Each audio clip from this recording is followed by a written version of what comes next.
My husband never knew the truth. 30 years. That's how long I kept it from him. And I want to tell you, not because it makes me feel better, not because I'm looking for anyone to tell me I'm forgiven, but because I've been sitting in this quiet house for 3 years now, since Harold passed, and the silence has a way of making you honest.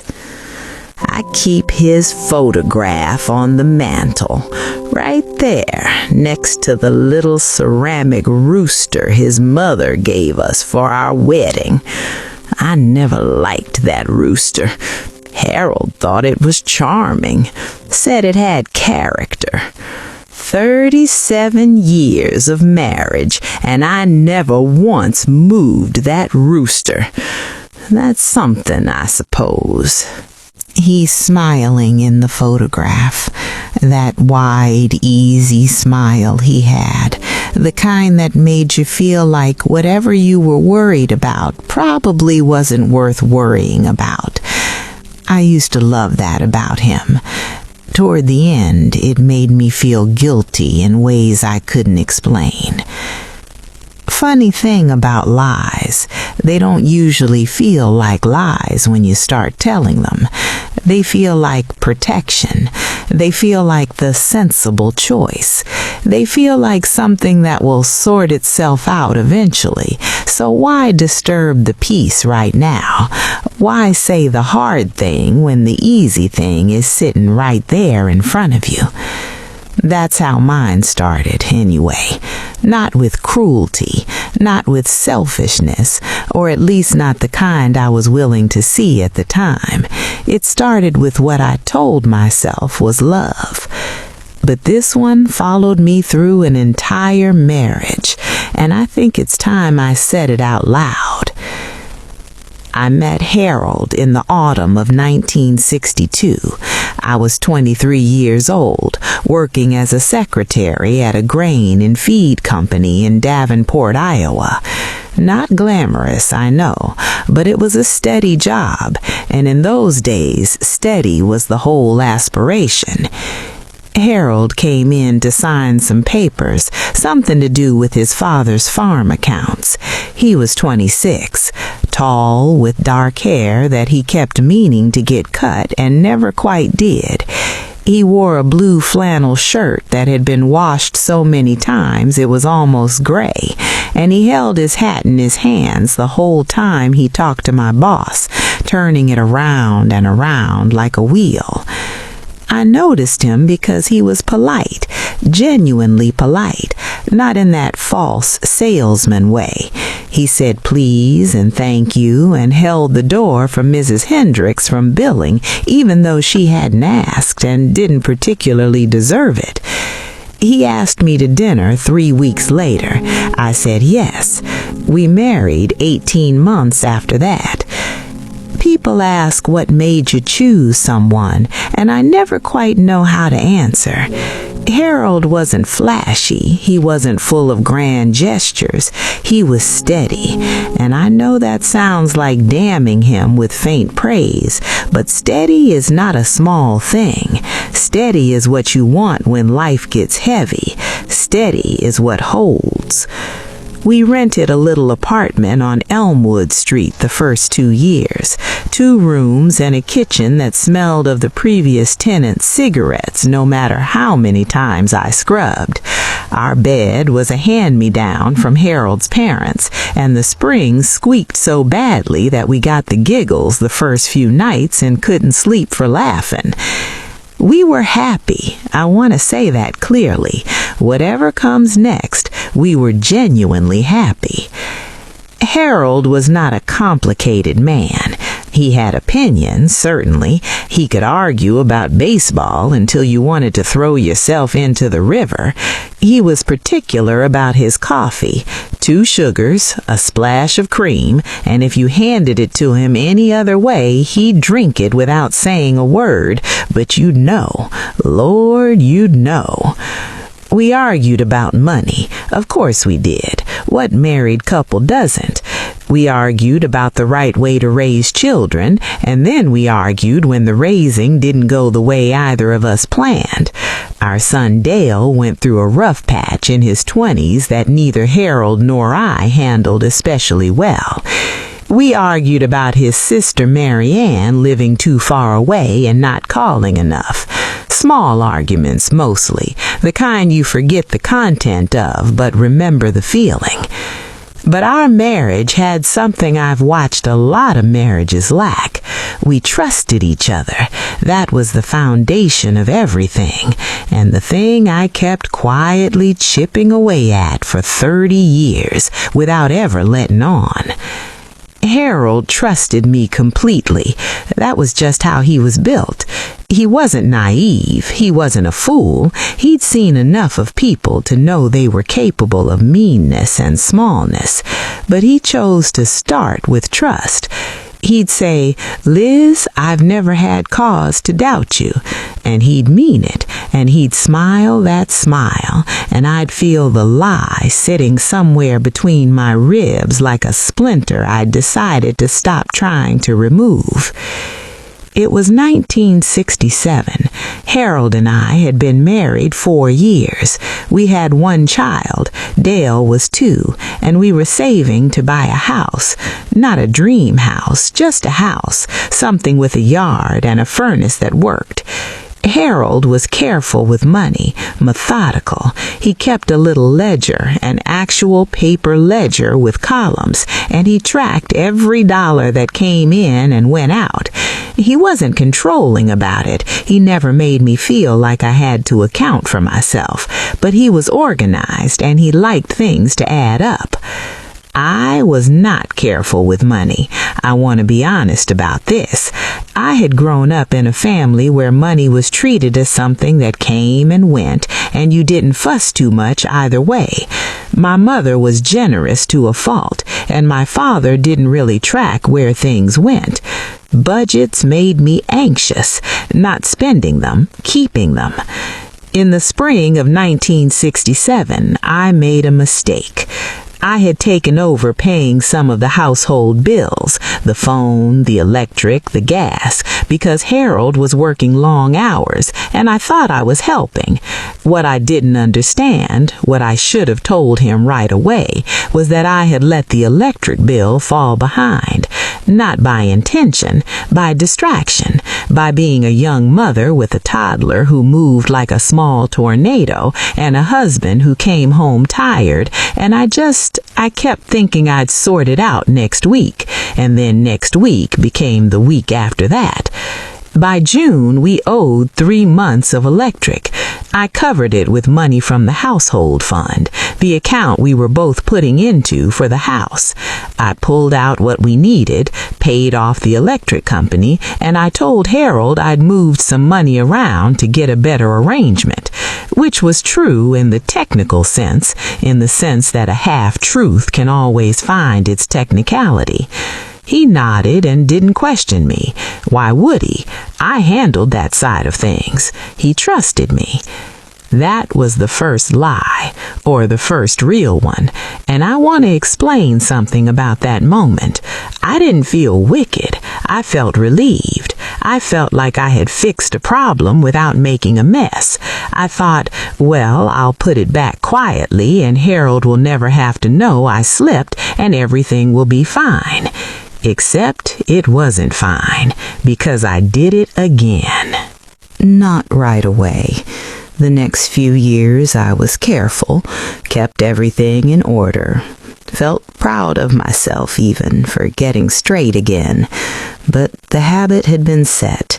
The idea had been planted. When I made a mistake with money, I could fix it quietly. I didn't have to bring Harold into it. I didn't have to watch his face change. See, Harold's face when he was disappointed was not angry. I almost wish it had been angry.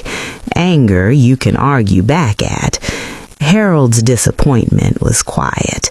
It sat on his face like a closed window, and you could see through it to something wounded and patient, and it was worse than yelling.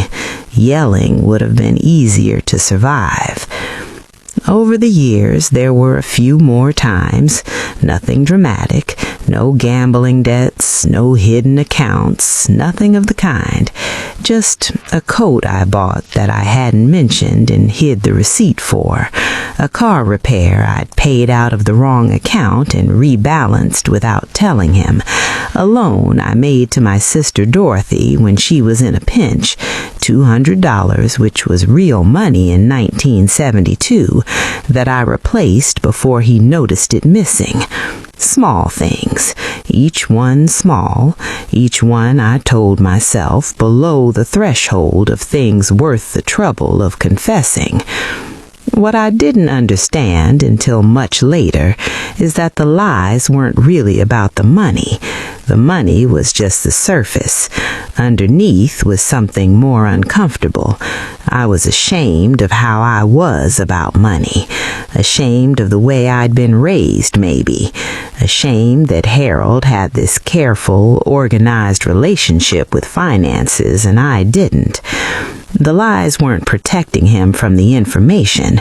They were protecting me from having to be seen as the kind of person who made those mistakes.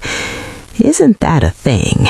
You think you're lying to spare somebody pain, and then one day you realize you were lying to spare yourself. There were moments at the dinner table when he'd be going over something in the ledger, and he'd look up and say, "Liz, did we have an extra expense in February?" And I'd say, calm as you please, "Oh, that was the dentist for Dale," or something like it, something true enough to land right. And he'd nod and go back to his figures, and I'd sit there with my fork in my hand, feeling like the floor had gone slightly soft beneath my feet. You want to know something strange? The more years passed, the harder it became to imagine telling him, not just because it would mean admitting the lie, but because it would mean admitting how long I'd been lying. 1 year you can apologize for. 5 years starts to feel like a pattern. 30 years is a portrait of someone, and I wasn't sure Harold wanted to see that portrait. So I kept quiet, and the lie just became part of the furniture of our marriage. One of those things that's always there, that you stop really seeing, that you just work around. If you've ever kept something from someone you love, you probably understand what I mean. That feeling of it always being just slightly present, like a low hum in the background of everything. You get used to it. You don't realize maybe how much energy you're spending keeping it there. Anyway, let me tell you the part that stayed with me the most. Harold got sick in 2007. His heart, which had always been steady and reliable, the rest of him in miniature, began to struggle. Nothing sudden, nothing dramatic, just a slow, gradual turning down, the way a lamp dims when the voltage isn't quite what it used to be. He managed for several years, medications, appointments, the whole business. He adapted with the same quiet patience he applied to everything, didn't complain much, took his pills, cut back on salt, which annoyed him considerably because Harold believed a meal without salt was a polite suggestion, not an actual meal. We had more time together toward the end. He wasn't working anymore, and I had retired from the school district office where I'd been for 20-some years. We watched the birds at the feeder. We took slow walks in the evenings. We played cards, rummy mostly, and he cheated at it just barely enough that I could catch him if I was paying attention, which I believe was the point. One afternoon in October of 2019, we were sitting in the living room. The light was that particular October light that comes in sideways and makes everything look golden and a little sad. He said, out of nowhere, the way he sometimes did, like he'd been carrying a thought for a while and finally set it down. He said, "Liz, do you know what I've always been grateful for?" I looked up. "You never lied to me," he said. "In all our years together, I always knew where I stood with you. That meant everything." He said it simply, not as a test, not searching for something, just a man in his chair in October light saying a true thing as he understood it. I looked at him for a moment, and then I said, "Well, you've been a good husband, Harold." Which was also true. It just wasn't what he'd asked for, and we both sort of knew it in the way you know things at that age without saying them directly. He passed the following spring, April 14th, 2020. The world was locked down and strange, and the trees outside were blooming like nothing had changed at all. Only Dale was able to come. Mary Ann called from Portland and cried on the phone, and I held it to Harold's ear near the end so he could hear her voice, even though I don't know how much he heard by then. I sat with him after, in the quiet room with the oxygen machine that suddenly wasn't running anymore, and the birds going on outside the window, and that ceramic rooster still on the mantel. I thought about what he'd said in October. I thought, he died believing something that wasn't entirely true, and I could not decide. I still cannot entirely decide whether that was a mercy or a failure. I've had 3 years to sit with this, 3 years of quiet evenings and too much time for thinking and more honesty with myself than I might have managed while Harold was still here, which is maybe what grief does, when it isn't making you cry at unexpected moments over the most ordinary things. Last month, I cried at the grocery store because they still carry the brand of soup crackers he liked, and I had put them in my cart out of habit. That is grief in a nutshell. It ambushes you with crackers. What I've decided, and this is only my reckoning for what it's worth, is that the lie was real, and it mattered, and I wasn't proud of it. But it was also not the marriage. The marriage was the long evenings. It was raising 2 children through their worst years and best years, and the years that were just ordinary, and therefore the most valuable. It was Harold bringing me coffee in the morning without being asked. It was the argument we had in 1984 that was so fierce and stupid I don't even remember what it was about now, and making up on the other side of it. It was the summer her sister got sick, and I drove her to every appointment, and he cried in the kitchen one night when he thought I couldn't hear, and I came in and didn't say anything, just put my hand on his back, and he reached up and held it. That was the marriage. The lie was a thread in the fabric of it, an imperfect thread, worked in by a person who was doing her best with what she understood at the time, which was not always very much. I wasn't proud of the lying, not the individual moments, and not the larger thing, the ongoing fiction that I was the kind of woman who always kept everything square and above board. I was not that woman. I was a woman who made mistakes and got frightened and chose the path that didn't require her to be seen at her worst. That's a human thing, an unfortunate, recognizable, very human thing. I don't know that I can say much worse or better about it than that. There are moments I wish I had told him. Not all of it. Some of it was truly below the threshold of what needed saying. But the first lie, the one in 1967, I wish I had come home that June night and said, "Harold, I made a mess of the bills and I'm embarrassed and I need help sorting it out." I think he would have been frustrated for about 4 hours. Then he'd gotten out his ledger and his patience, and we would have sorted it out together. That's the kind of man he was.